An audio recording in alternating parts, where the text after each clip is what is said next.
Hello, everybody. I'm going to remember to put the focus on so the phone calls don't come through.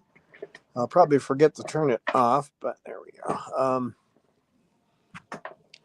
Because the wonderful U.S. government's Veterans Administration will call you every day, twice a day, as if you are an Alzheimer's patient if you have an upcoming appointment. So I don't need another one of those phone calls while we're petting the Mander. Hi, Mander. Hi, Mander. What you doing, big boy? What you doing?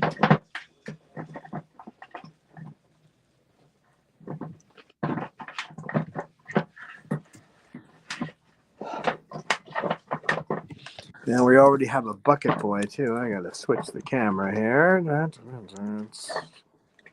not the easiest thing to do, but we got a bucket boy. And it's Cecil in the bucket. And we've got Sugar, who's becoming a little more pushy lately, to say the least. And Jasmine, who's asleep. That's normal. Lucy. Snowball's not out here because it's hard to get him to arrange it so I can get him out of here before he starts getting a little aggressive to the other birds. He's fine while I'm in here, but now that's new. Mander is chewing that palm frond rope I have up there. Yeah, that's usually Auntie Jasmine's job. So hello and welcome from me. Oh, Mander, silly boy. He's like, let's try Auntie Jasmine's hobby. Hi, Lisa. Hi, Calvin. So let's greet everybody. Welcome to Jem and Jamie, to Lisa Banerjee, Jocelyn Trickle is here, Buktia Shar is here, and let's see, Calvin Thurston is here. So hello to everybody. And we just got a donation over $50 from Lisa Banerjee. So thank you very much for that. Amanda says thank you for that early Christmas gift. Thank you so much. Yeah, we certainly need it. Thank you so much.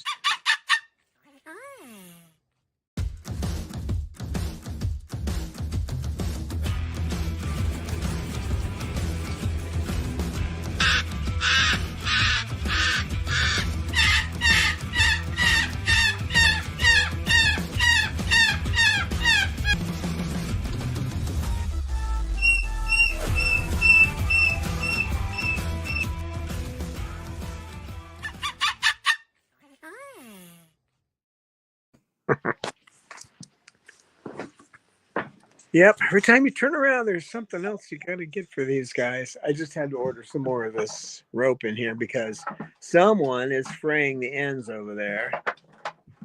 So I'm going to use that rope. I'm going to shorten it and put it somewhere else across the aviary, and then I'm going to put another long piece there. I ordered another 50 feet of rope. I had someone ask, too, where do you get this rope? Knot and Rope Supply is the name of the company. They're on the other side of the country, but they do have the right kind. It's just their plain manila rope. Keep in mind, though, if you get some of that rope, manila rope is made from a grass, okay? So it will have an odor to it. It takes a while for the odor to go away. So if you have it in the house, the house is going to smell like you just planted grass in there of some kind. So don't we have a question we already discussed between us two yesterday by Chairman Jamie, who is asking, will you guys be going live on Christmas? That kind of depends. We probably should do a poll on that. Maybe we'll just do that right here. If you want us to, we will, because believe me, I don't have any. I have the usual plan no matter what day it is. So if it was end of the Earth Day and the whole world was exploding, I would still be in the aviary if I could. So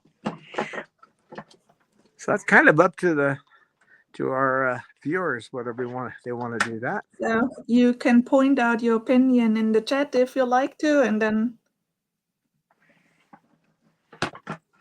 because I'll be see. This. The birds don't know what day it is, right? I mean, holidays don't mean anything. The only one who might care is Bob, since he comes from Christmas Island. True. We get a lot of yes in the comment.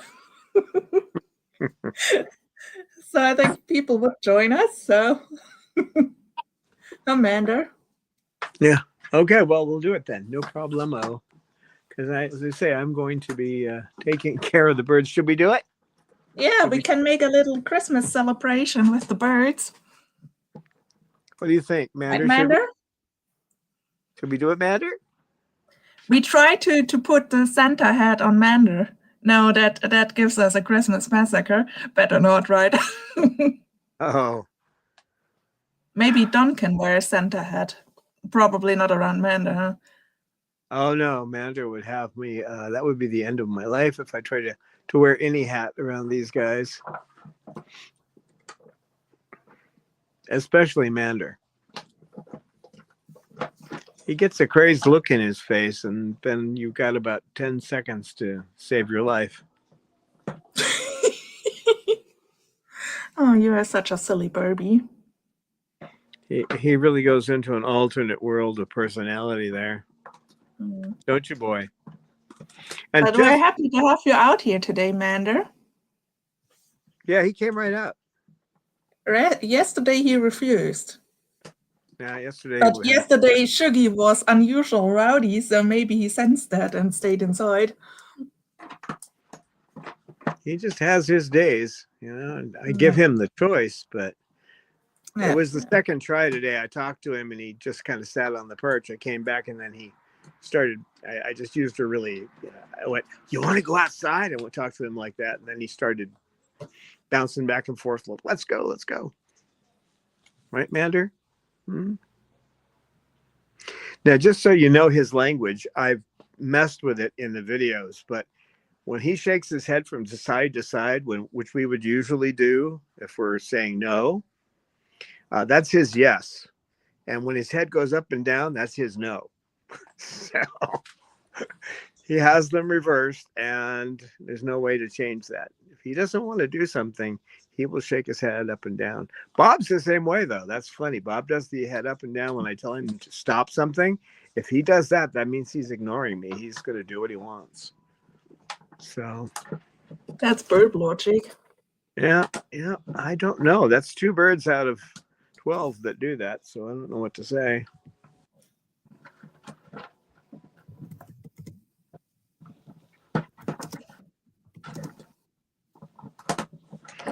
What are you doing in there? You're making a lot. Hi, Cecil. I don't mean to disturb you if you're having fun.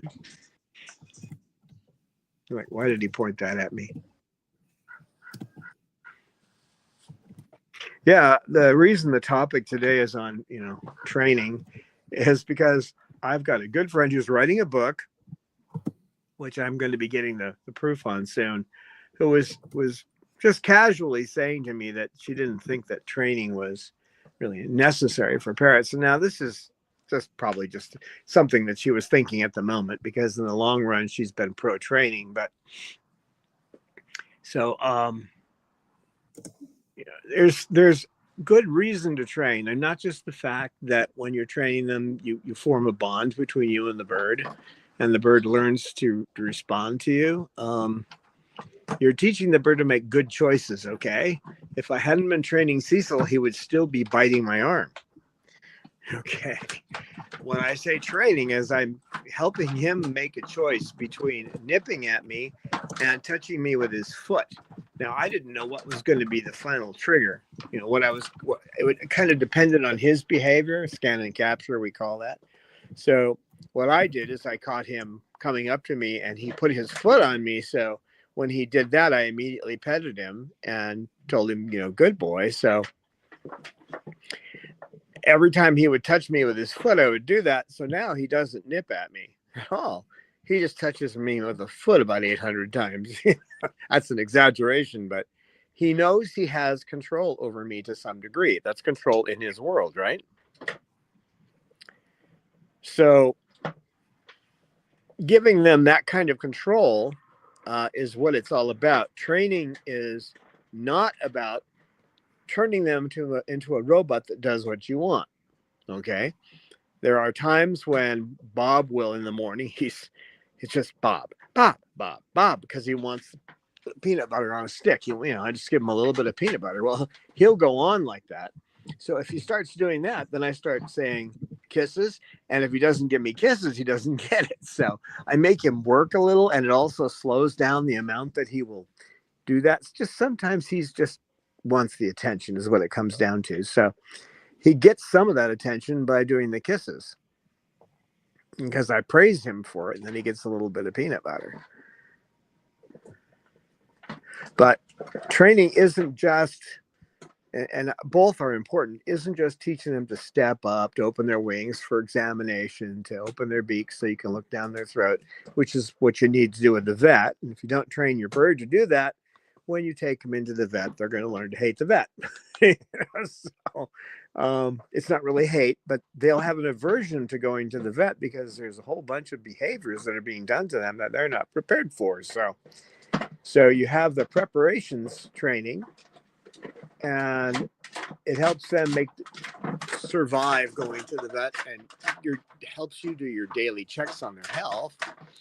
And you have the training so they do particular behaviors, tapping your arm with a foot instead of nipping at you, which can later on become a bite. Only because if you don't pay attention to the nip, what happens then is that they'll just get stronger at it. So anytime you are you're doing something where you're ignoring, you're trying to extinguish a behavior, and that always comes with a price tag, because it's like that. I've talked about this a million times, but I never exaggerate, by the way. If you got a friend across the street and you'll, hey, John, of course today it would be more like, hey, Kevin, or think Tyler, the names we have today, you'll find in the old age homes 40 years from now. And you say, hey, Tyler, he doesn't turn around, and you go, hey, Tyler, right? And then nothing. And then you scream, hey, Tyler. They turn around. Do you think the next time you see Tyler, you're going to softly say, hey, Tyler, or are you going to almost scream? That's what happens with extinguishing. So if you ignore and ignore and ignore until finally you get a response, you're going to get a stronger response. So that's why you have to train. You can't just let them go on their own. They have to learn what they can do in this world and so they can make good choices. You're not telling them what to do. You're giving them choices. So when you're hand training, like step up and that, you are telling them what to do, but they get a reward for doing it, and they learn that you are a source of rewards. When did I start growing feathers? I didn't know I had any feathers. I'm growing pink feathers. Whoops. Ron, I never thought you are going to be a Moluccan. No, neither did I.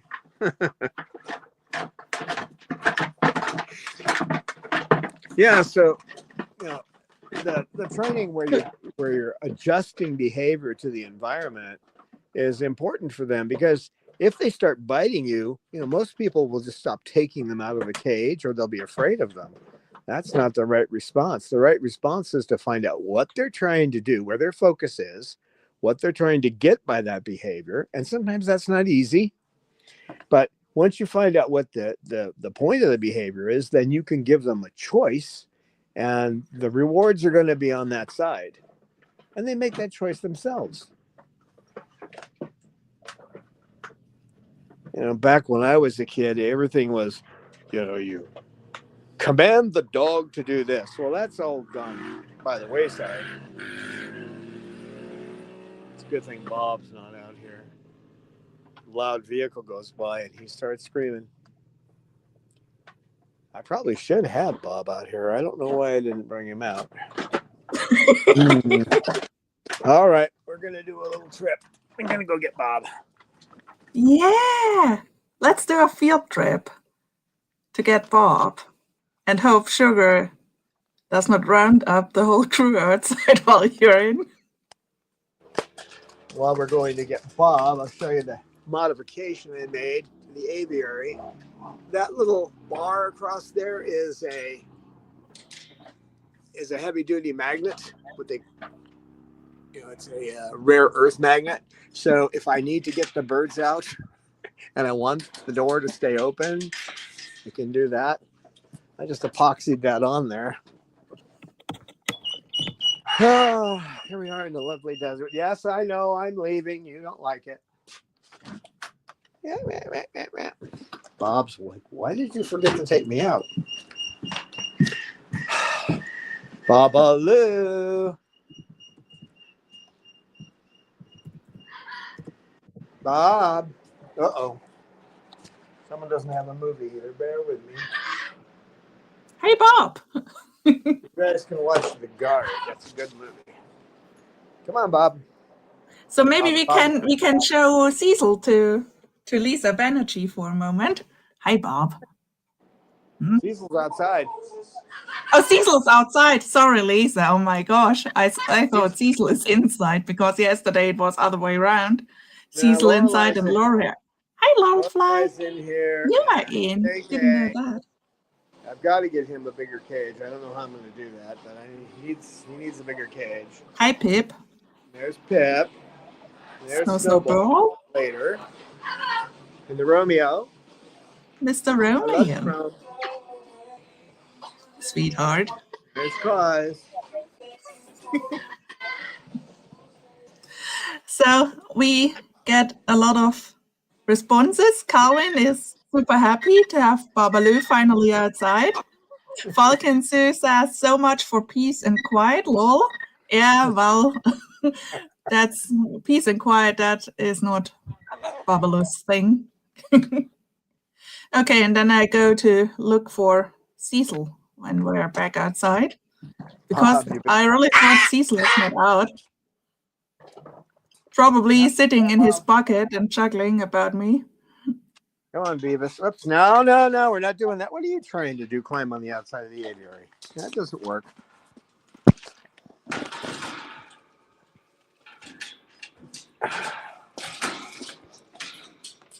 Silly bird. Okay, who pooped on my spot? This happens, I swear, every time I leave here. Which is better, of course, than them waiting to do it on me, but...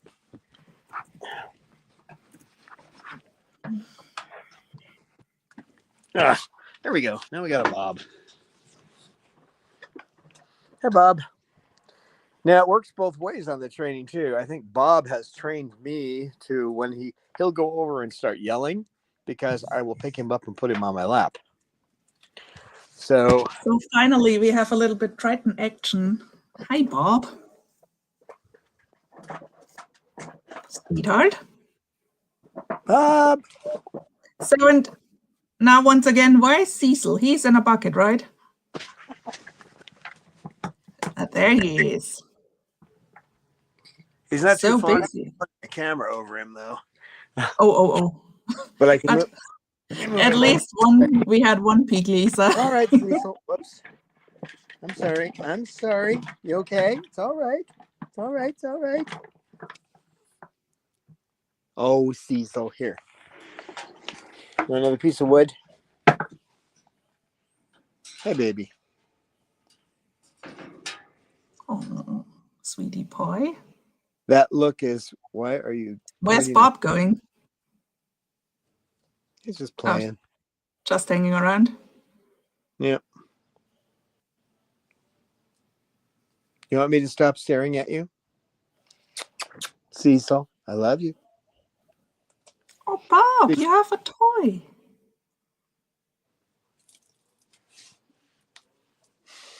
He's probably coming back up. Yep, looking for the elevator. Cecil, do you want out? I don't think you do, but you don't want me looking at you, huh? Well, you want out. All right. I'll let you out.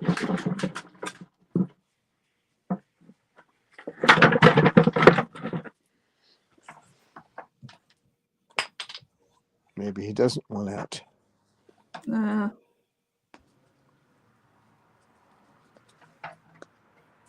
Maybe he wants to change the bucket. Cecil, are you maintaining 2 buckets, one for Lorelai and one for KK?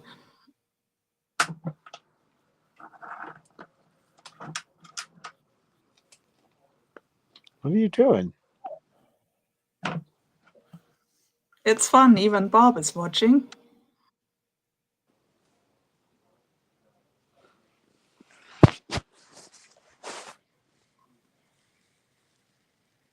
I see. So you didn't like me moving your bucket, did you? No, sorry.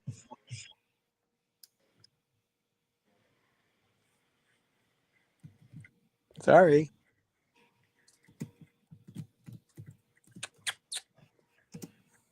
Cecil's a good boy.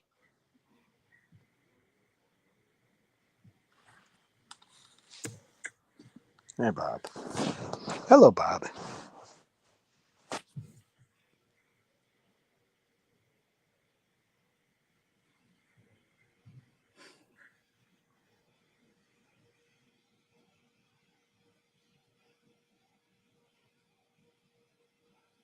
Yeah, it really is ridiculous the number of times the VA will contact me about something that happens next week. It's insane. They text me and it reminds me of that. Maybe that's what the average American needs. Well, I think what I'm going to do when I go down there is I'm going to play that recording, that Healthline humorous recording that I used to have on my phone. And there was actually I can't remember, but it was some kind of social services company that you would call, and when they put you on hold, they played that. If you're dyslexic, press 69696969. If you're obsessive compulsive, press 1, that kind of thing. And I think I'm going to play that for him because it does get into the ridiculous. I have it on my calendar, and once it's up there, I don't need a million reminders, but I think I might play that for him and say, I've never called your crisis line, but is this what you get? What do you think? Well, we have our own crisis line, which is basically people saying, I have birds with this problem and I don't know how to deal with it. And that's the reason it's good to start learning to train your bird in many different ways. Train them with basic behaviors like step up and targeting first, so they follow you when you ask them to do something. Get them to target with a piece of food that they like, that kind of thing, and then teach them to make the right choice. Right, play with the wood or chew on the chair.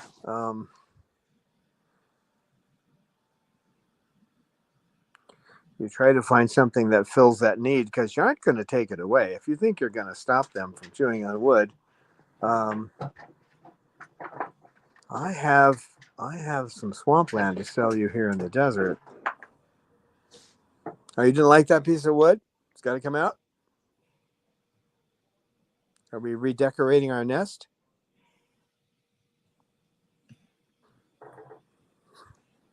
He doesn't know what to think of me after I move that bucket.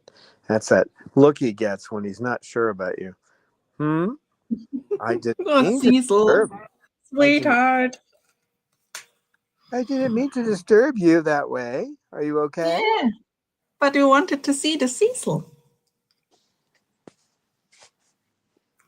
Sadly, the bucket is not transparent, but I think that's also a thing you wouldn't probably appreciate.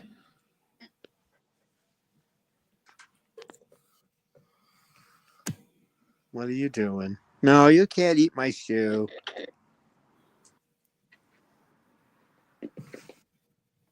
No, I'm not going to pet you when you're down there. You want to come up here, you come up here. He's asking me to pet him while he's down on the ground. I'm not going to do that. No, you want to get petted, you have to come up. Bob, no, you don't want to come up that much. All right. Okay, come up here if you want me to pet you. I'm not going to hold my leg out there all day. What are you doing? Cecil.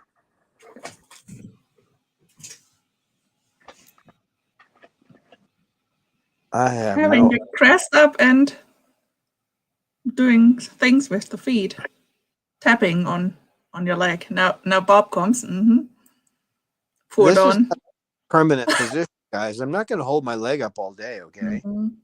I might be able to put it on the bucket. I can do that. Ooh, a foot on the bucket. No, that's not permitted either. That's my bucket. Keep your foot off of it. Look, they always told you the shoes are problematic and dangerous.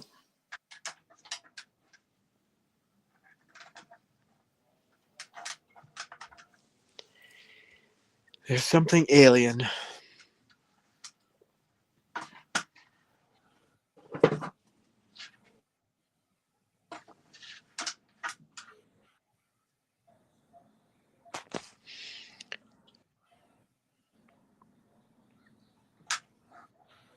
One of the reasons I like Jennifer Zellig's Animal Training 101 is she gets all these things into your head, how to do all this, and you don't have to learn all the scientific background to it. You get to learn enough in her class, which is, I mean, so that you can do it. That's important. If you want to know the full background, you can get her book, but you better be ready to read something that's college level. But her courses, anybody can pick it up, I think, if you have half a brain. And then she uses the techniques on you too. So it's not all about positive reinforcement. There's a lot more to it than just that.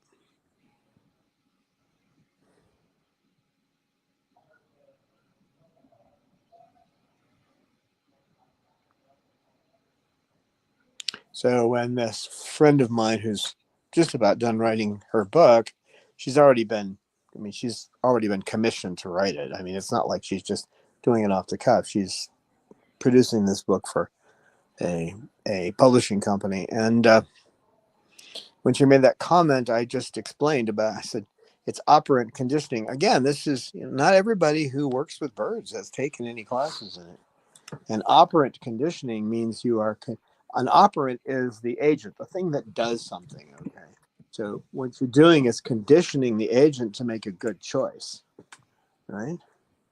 Okay, son, you can choose going to school and learning to become a doctor, or you can be a heroin addict. Which would you choose?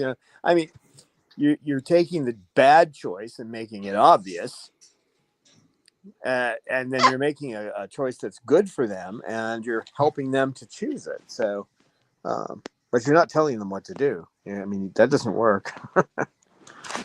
Trying to tell a parrot what to do doesn't work too well. You've seen me try to do that with Bob sometimes.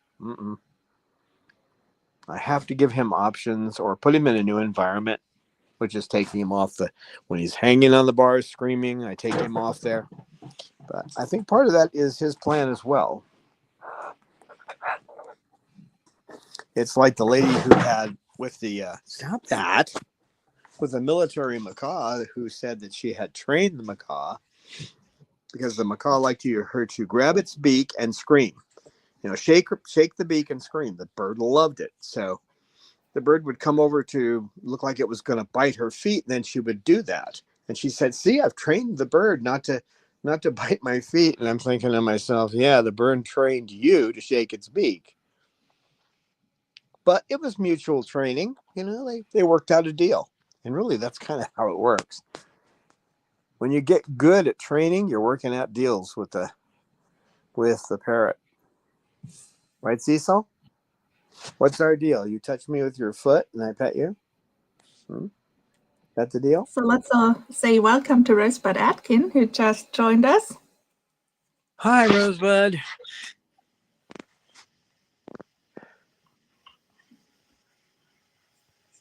All my favorite Burmese and Moluccans are so behaved today.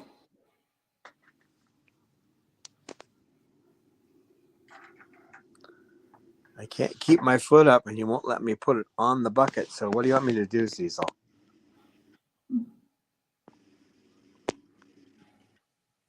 He probably has to think about it. In the bucket. Here he goes. Good place to think. And I have, let me see if I can change I know, Bob. I'll see if I can switch the audio. Hope that worked. Looks like it. Now, if I can switch this.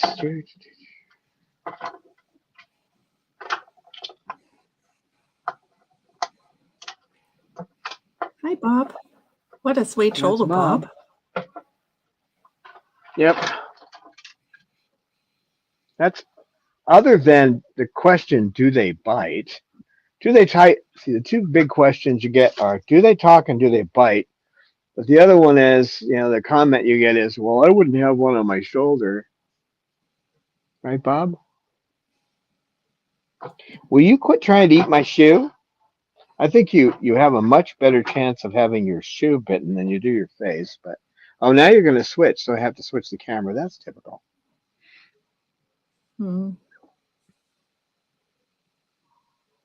Yeah, Cecil's kind of on a mission now because I messed with the bucket he was in. So you not only messed with it, you have your foot. The shoe is on the bucket. That's a threat. I'm asking for trouble, but Bob wants to sit there, so. Yeah. Yeah, well. Now he tries to get rid of it with a rattle ball. Yeah, now he's gonna. He's gonna go in there. I thought he was gonna come up and beat me with the ball, but not yet.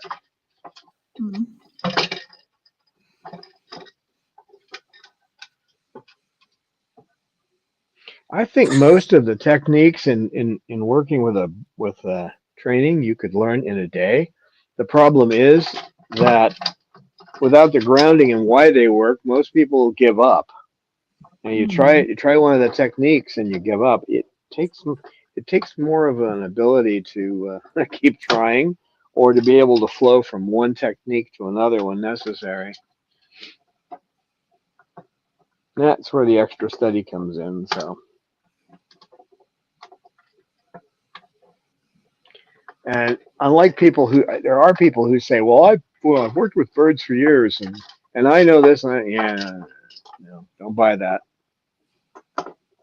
Some of those people actually think there's dominance with parrots. There is not. We know there's no dominance in parrots. There is in chickens, and if you don't think so, walk into a chicken coop and you'll find out who the head chicken is. The head rooster will come after you. But it doesn't exist in these guys, so.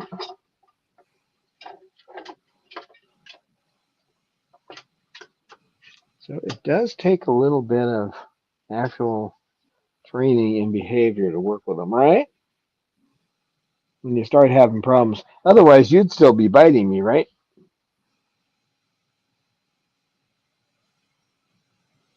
I know you're still biting my shoes, but I live with that. Yeah, I live with the shoe biting. What have we done to the Cecil? Looked in his bucket. Oh no, Cecil will never forgive us. He's not going to forgive me for a while, it seems. Cecil, what are you doing?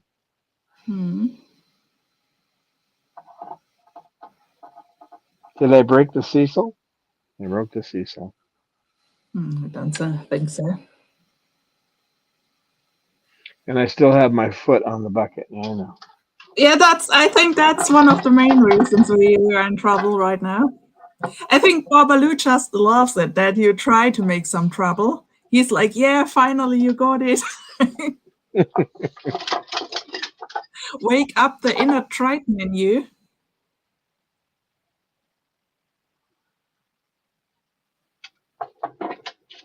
I think he's somewhat related to Tyler Durden, but aren't you? Hmm?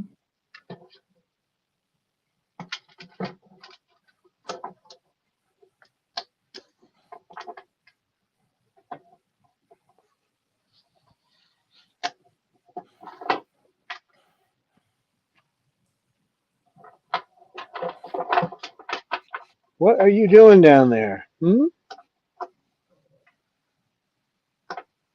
And then we have Mander, who's just chilling over there. He immediately got his petting when I got in here. He was demanding to be petted. Sugar's being quiet, but she's been rough and rowdy lately. Yesterday she confronted Lucy.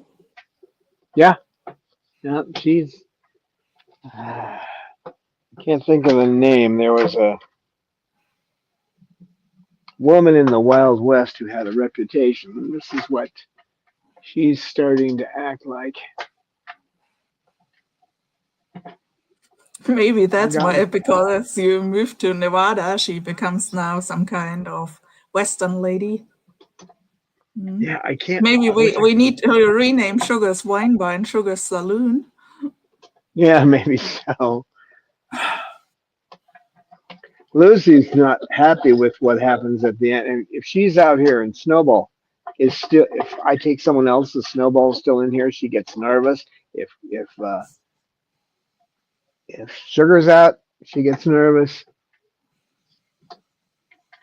She'll try to get me to take her out. So that's why I've rearranged things. Snowball comes out with KK now, and it's not so easy with Lorelei. Sometimes Lorelei comes out now, and Cecil comes out later, and I have to play around with it a bit.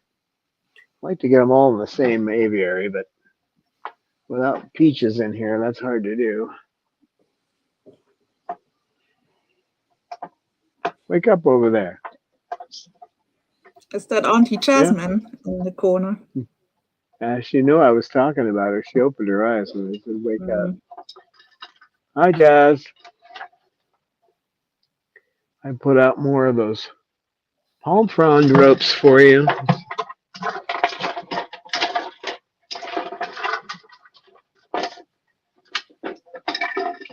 She likes those better than the manila rope, and I don't like the manila rope to fray up like that, so it should be here probably by Friday. I'll get a new rope strung across there.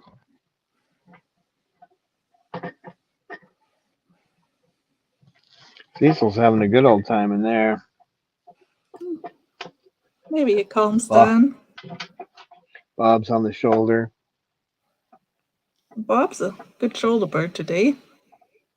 Not messing with you. Not trying to scare the neighbors. No, he's pretty good on the shoulder. I haven't had any trouble with him. Yeah, he's also pretty good outside. Now you can have him with the other birds. No trouble. Inside, it seems to be there's places where he can run and hide, and that's the problem. He can get down and make it so I can't catch him, and I can, but it's hard to catch him. So out here, he's got nowhere to. He can't really hide, so he's a good boy outside. Aren't you, Bob?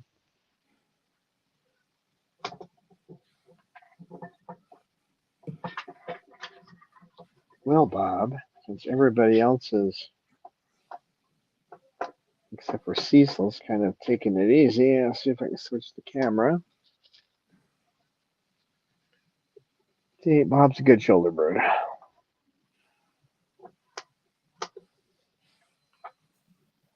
Ooh, preening. What a handsome boy. Bob, you have You know, such a fancy yellow crest.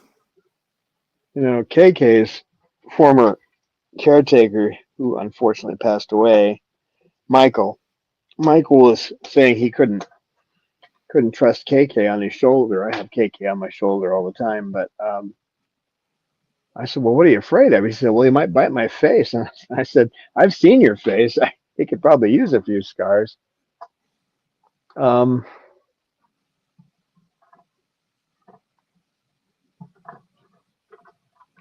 KK has some issues, but who doesn't? The biggest problem I have with him is he'll sometimes get a little hyped up, and it's hard to calm him down. But he's infinitely better than he was when I first got him. When he would just go after another bird, and I would have to reach out and stop him, and then he would try to protect me by biting my arm.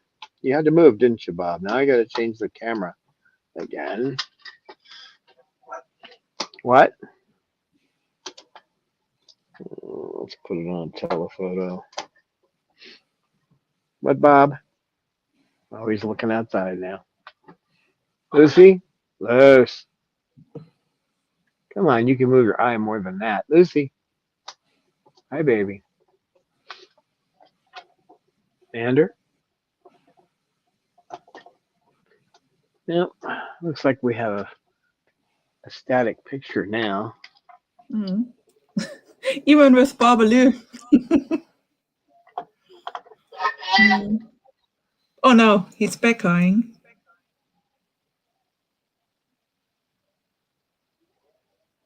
Oh no, are you filming again Cecil in his man cave? Yeah, he doesn't want me putting the camera down there. He stops. I'm Yeah, not doing this. Bob. give the bird some privacy. Usually, I don't think there's a term for privacy in umbrellas. They love to sit on each other everywhere, so in big puddles. Cecil, don't you?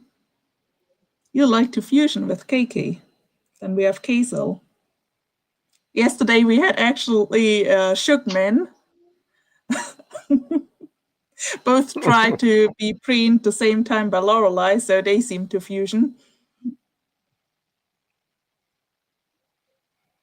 You have to wonder So what's going we on. are not sure yet if we call it Shookman or Chaskar. Sounds both cool.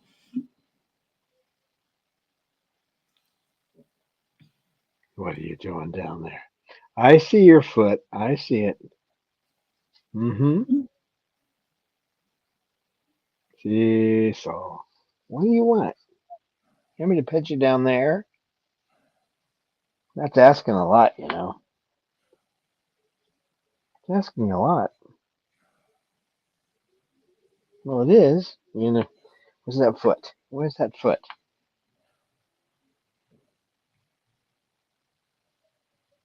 That's the look that you're not happy with me. What have I done? Hmm? I put your bucket back up and you knocked it over again.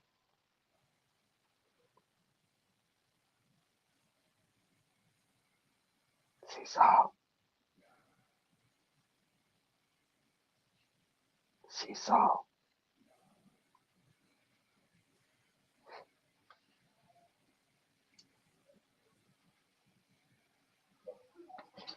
That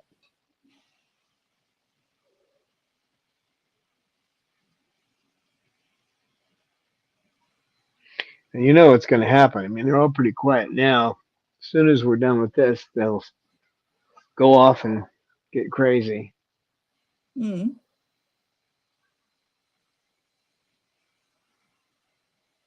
Right, Bob?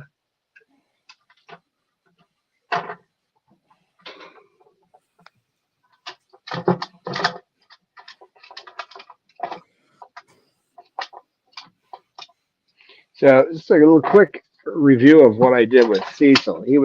What he was doing was grabbing my arm with his beak. He wasn't biting into me, but he was grabbing my arm with his beak to get petted. So what I did is I used scan and capture. Hi Bob. I looked for another behavior that he was doing. Yeah, you're just gonna do that to me, aren't you? He said, I'm not doing anything to you. I'm just talking. Bob. Nutcase. Come here, boy. That won't work, of course. He doesn't come. He'll come when I call under certain circumstances, but not when he's up there. Bob. Hey. Babaloo. You don't want to get the neighbor dogs going. Bob. Calm it down. Or are you coming over here? I think that's what he wants anyway.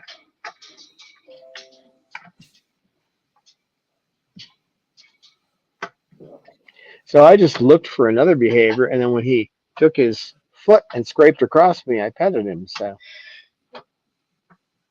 I ignored it if he tried. Hi, Bob. If he tried to nip at me, I wouldn't pet him, and I'd pull my arm away. But you got to be careful there. Sometimes pulling your arm away gets you bit rather than nipped. Bob, you're losing your mind again. No, back up. Come here. Come on, Bob. Come here. Bob, come here. Bob. Come here. Come on. Come Hey. over, Bob. Maybe you need the Babaloo Bob to ask a really, really serious question from Falkensie. She asked, have the birds ever seen Don's shoeless feet? And I have no idea, to be honest. I think in the old house you often wear socks. Yeah, I did. Yeah, they've seen my feet. They probably think about the same about my feet as we do about theirs. I mean, feet are an odd looking thing, human feet. So completely naked, I'm not sure, but in socks, certainly. I've never seen them. There's only one time I've actually seen a bird bite feet around us, and that was one time Bob didn't so much bite, he just nipped at Rita's foot. But that was because she had sandals on. Bob does not like sandals. Oh no, another bird who has conventions when it comes to clothing. Well, it was kind of like a guy I worked with. Actually, he was one of my employees, but he said he never dated anyone who didn't have a job, didn't have their own place to live, okay, and didn't have a bank account. And I added one more thing: they don't wear flip flops. I've never seen anybody who ever made anything of themselves who ran around all the time in flip flops. So, but that was his dating parameters. He was a crazy guy too. He had just a little hair around the edge, of his head. And he went to the barber and he said, "Do I get a discount? Because you're just going to trim this tiny bit of hair." And the barber said, "No." So after that, he just started shaving his head. It wasn't much to shave, but you go in there and if you had two hairs on your head, and the barber's going to charge you the same, right? It's like the dentists that say that you should brush your teeth for 3 minutes. How many teeth? What if you've only got one tooth? You're going to brush that one tooth for 3 minutes? I think it depends on the number of teeth. What are you doing up there? Hi. You back for more petting? Hi, big guy. Hey, Bob. Oh, man. Yeah, I know. I love a man. Bob's over there grabbing my arm gently. Hi, Bob. He's saying, "Well, what about me? Do I get attention? You didn't want it a minute ago. Now you want it because he's getting petted." Yeah, that's Babaloo. I know. Mander gets petted, and then Bob wants attention. Hi, Bob. Silly bird.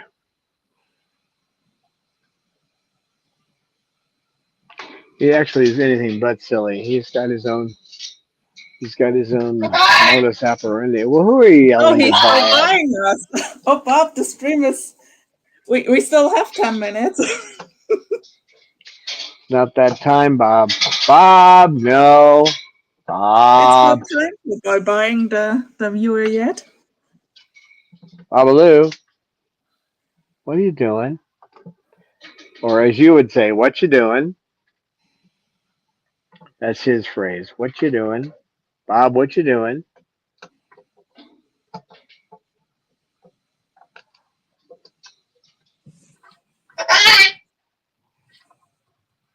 Stubborn bird.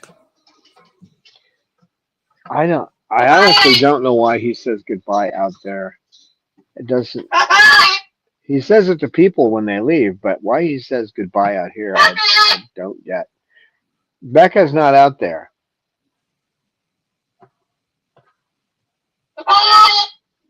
She's out there in the world, maybe somewhere, but ah,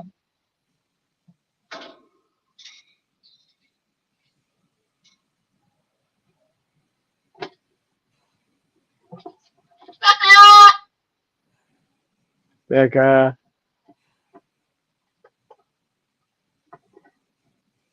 wake up, sugar, Look at sugar. Mander. How he preens balls. This is when Bob went away, so I'll come back over. Are you a wild preener, huh? Savage. He's undergone a lot of training. When I first got him, he was a cruise missile. So. Hmm.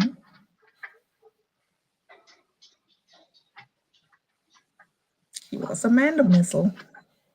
Yeah, well, he was going through that adolescent period too, which is tough on him. So That's the thing. that's He my was a shoe. PE. Let go. Let go of my shoe. Stop it.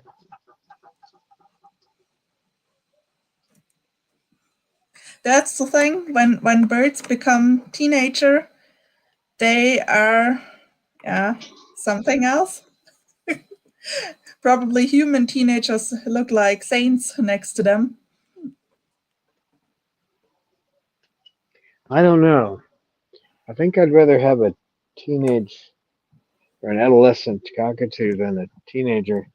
Um, although both can cause a lot of destruction while they're going through that.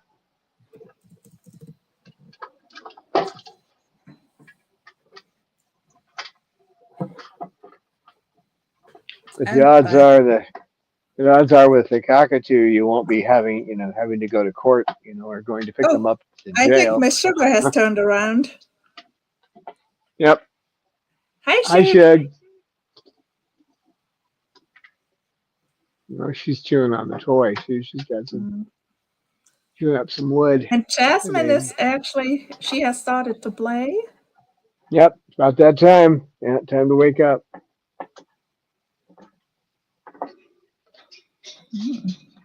Here she goes. Bye-bye. Yeah, Bob.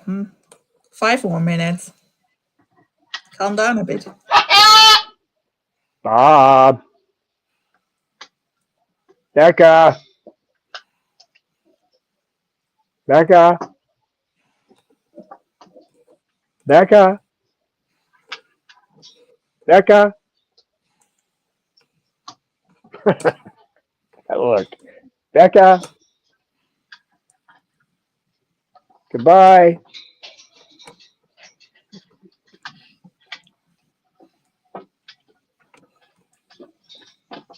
Yeah, that's why I'm ordering more rope, because she's fraying the rope down there. It took me a while to find that place too. Not in rope supply. Because a lot of places won't certify it safe for a parrot, but they sell it to aviaries and zoos. And they've been doing that for years. So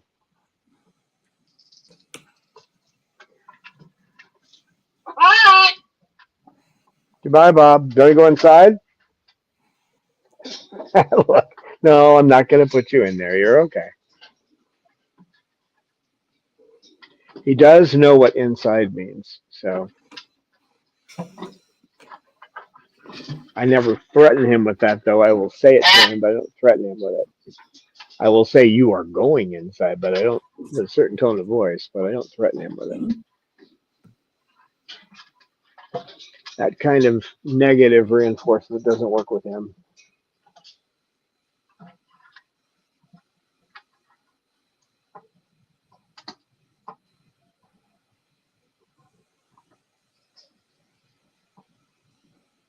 Now he's going to play with the toy. Hi, boy. How are you doing, sweetheart? How are you doing? Hmm?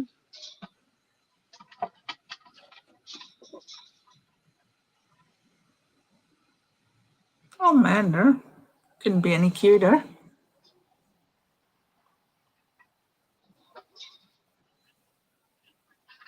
He's funny. The only toys he actually likes are cardboard, paper, and pine cones. But if you give him a pine cone, it doesn't last 5 minutes. And then it's just pine cone dust. Not only does he pull all the leaves off of it, he chews it down to nothing in 5 minutes. So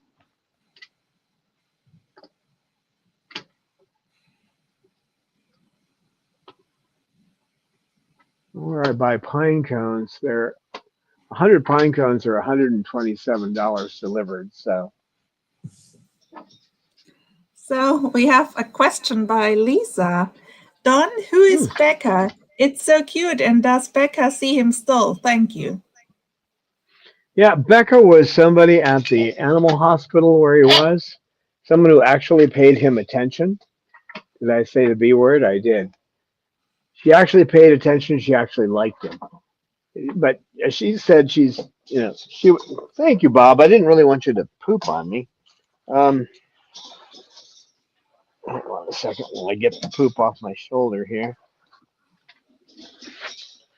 Of course, he didn't mean to do that. He just happened to be over here. So she actually paid attention to him where most people were afraid of him. And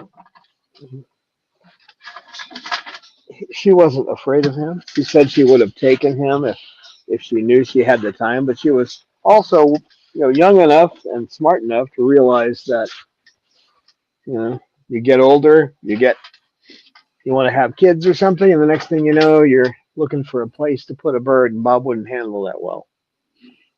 So she said she would have taken him, except that she knew she couldn't, she wouldn't have enough time for him. Besides working, when you're the way things are set up here, hey, that's my foot. Stop. You almost got through the shoe that time. Let's not do that. You end up working like a slave for 8 hours where you're not able to do anything, and then you're too tired when you get home to do anything. So Bob is highly active. Having him out, you have to keep an eye on him the whole time. You can't just sit and drone in front of a TV set or something. It won't work. You could do that with Lucy. You could do that with Mander. To some degree with Jasmine. Cecil too. Cecil, you can, but Bob, no. You need to keep an eye on him. So he remembers Becca. When he's looking for somebody to step forward and help him, he'll start yelling Becca. So. Elisa is asking how many years has it been, because he still calls out her name. At least 12 years since he came to you. So yeah. Yep. Probably more. So became 11, probably 13, 14 years, something about that he was in that hospital. Yeah, he was, when I got him, he was 11 years old, and he had been rehomed 8 times. So they weren't good at rehoming at that place, I don't think, at all. Every place they sent him ended up wanting to get rid of him. So Well, thanks for being here, guys, and thanks for the super chat too. That was quite helpful. Much appreciated. And believe me, we'll use it for the birds. For the birds. Are you going to come up, or are you just going to grab my shoe again? Oh, that's an evil look. That's evil. What are you going to do? You're going to chew on my shoe? Let's not chew the shoe. Let's not. You've done a pretty good job. These darn shoes are like $150. I can't. I've had them for years, I don't know, 5 or 6 years, but he's been getting some good bites into it. So I don't know. I'll find something to patch him up, won't I, boy? Well, thanks, guys, for being here. Bob's got Becca. Thanks, Amy, for moderating. And Bob, say goodbye. What? You didn't say that. Sounded Say goodbye. like bless you. Yeah, that's not what I heard. Good night. I'm trying to confuse him by saying good night. Becca!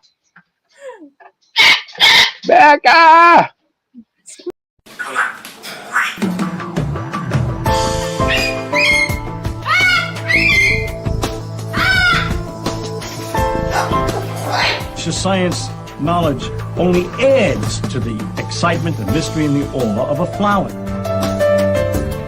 Evidence is evidence. It's public. Everybody can look at the evidence and assess it, and eventually, if there's enough evidence, come to the same conclusion.